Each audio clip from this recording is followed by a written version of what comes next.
Episódio 31. A permissão. Posso te contar só sobre mais um caso, doutora? É que naquele dia aconteceu algo muito interessante. Quem fez o relato foi o orientador do grupo. Ninguém esperava que ele também iria falar. Paz e amor a todos. Eu me chamo Alfredo e vou compartilhar a minha história. Quem está aqui há mais tempo já conhece parte dos fatos, mas os mais novos sequer sabem os motivos de eu ter fundado esse grupo.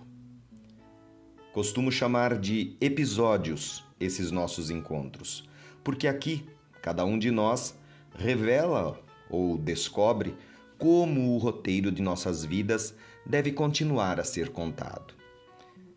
Enquanto estava em coma, muitas cenas foram relembradas. Eu não queria revê-las, mas elas brotavam sem parar. Aquele mês no hospital me fez repensar sobre inúmeras situações vividas. Mas a questão principal era a mesma que todos fazem. Por que nos permitimos?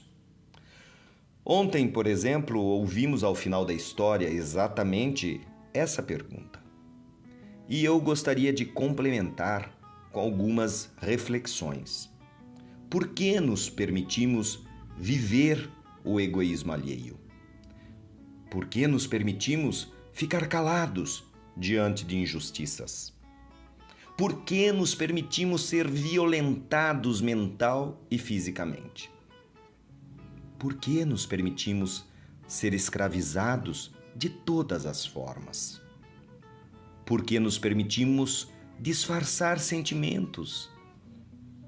Por que nos permitimos ficar onde não cabemos mais?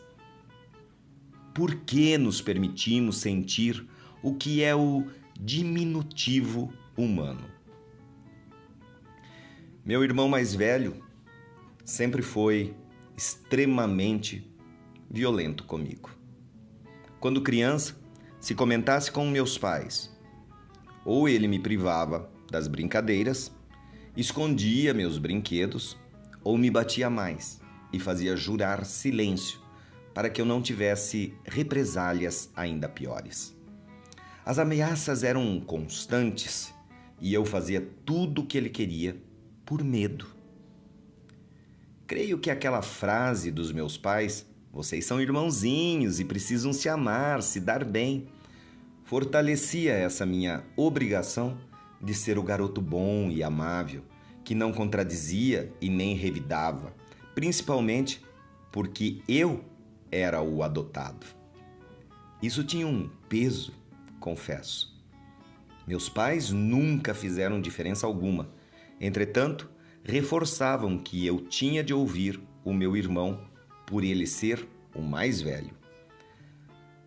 Ambos trabalhavam fora. A maior parte do dia passava com o Luciano. À noite, dormíamos no mesmo quarto. Que sofrimento! Sim, ele era astuto. Me tratava muito bem na frente dos meus pais e me torturava quando estávamos longe deles. Como era o mais novo, na maioria das vezes, diziam que meu irmão estava certo, que eu era o desobediente.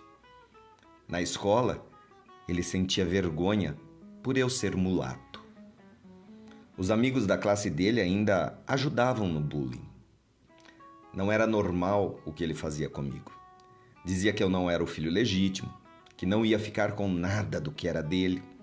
Repetiu isso e também os maus tratos na nossa juventude e vida adulta, com todo tipo de violência. Quando os meus pais morreram em um acidente de carro, ele já era casado. Passada a comoção dos primeiros 15 dias, me procurou para conversarmos sobre a partilha dos bens. A frieza dele comigo se intensificou. Era como se não precisasse ter mais nenhuma relação a partir daquele momento. Assumiu que nunca gostou de mim, disse-me que sempre fui um estorvo, um intruso, na vida dele. Desferiu palavras racistas e, obviamente, exigiu que ficaria com toda a fortuna. Nesse momento, percebi que não precisava mais preservar o meu medo e tentei enfrentá-lo, dizendo que tinha direitos, sim. Jamais imaginei que ele estaria com uma arma de fato. Passou a me espancar, até me deixar desacordado.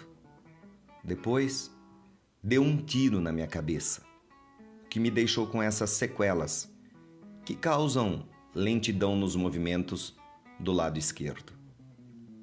Ele está preso, mas como veem, ainda estou tentando me libertar disso tudo. É um caminho longo, meus amigos, mas possível. Afinal, se nos permitimos passar por tantas barbáries, por que não nos permitirmos o perdão, a reconciliação com nossos sentimentos?